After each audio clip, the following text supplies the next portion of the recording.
Hey folks, this is Vince with Dad's Gaming Addiction, and today we're going to quickly check out Horticular. It's important to stress that what you're looking at here is a preview build, but the game is only a couple of weeks away from launching, so what you're looking at for the most part should be reflective of the finished game. But anyway, so what is Horticular? Well, it's quote unquote a relaxing garden builder. And I've got some issues with that whole relaxing bit, but I'll get to that. So you're going to be placing down various biomes as you discover them. You're going to be placing down plants and flowers and other objects in these biomes, and then you're going to be visited by various insects and fish and animals, and then you can place them into your garden. And ultimately, you're trying to create the garden of your dreams. Again, that's quoted right from the Steam store page.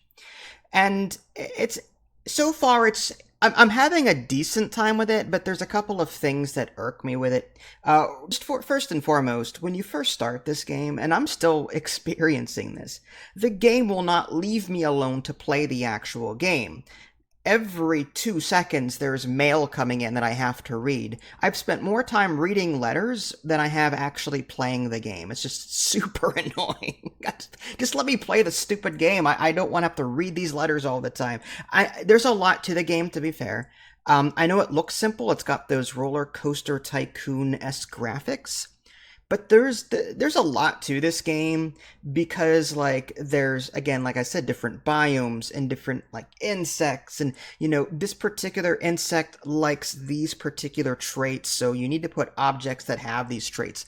Like rocks, for example, have like a basking trait, and certain animals and insects and the like prefer to be able to bathe in the sun, that kind of thing, or bask in the sun. So it's very important on how you do this. And there is an upgrade tree as well. You're going to be placing points into this grid, I guess, and you can upgrade these abilities over the course of time.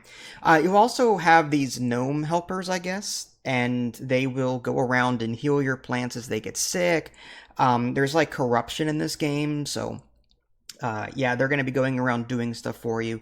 There's a lot of different challenges and quests, and you can even sort of see, like, at a glance, all the different creatures that you'll have access to over time, and you can see what they prefer. Does this particular frog, for example, how much water do they like? What do they prefer? Sun? Do they prefer rain? There's a lot of information to digest with this game, and I know you're going to need a lot of tutorial help to get through all of that.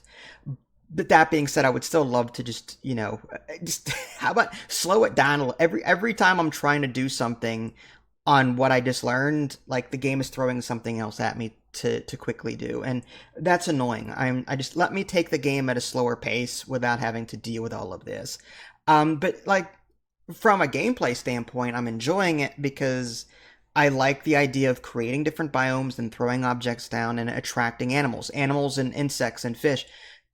You'll be visited by these things, and you click on them and then you research them.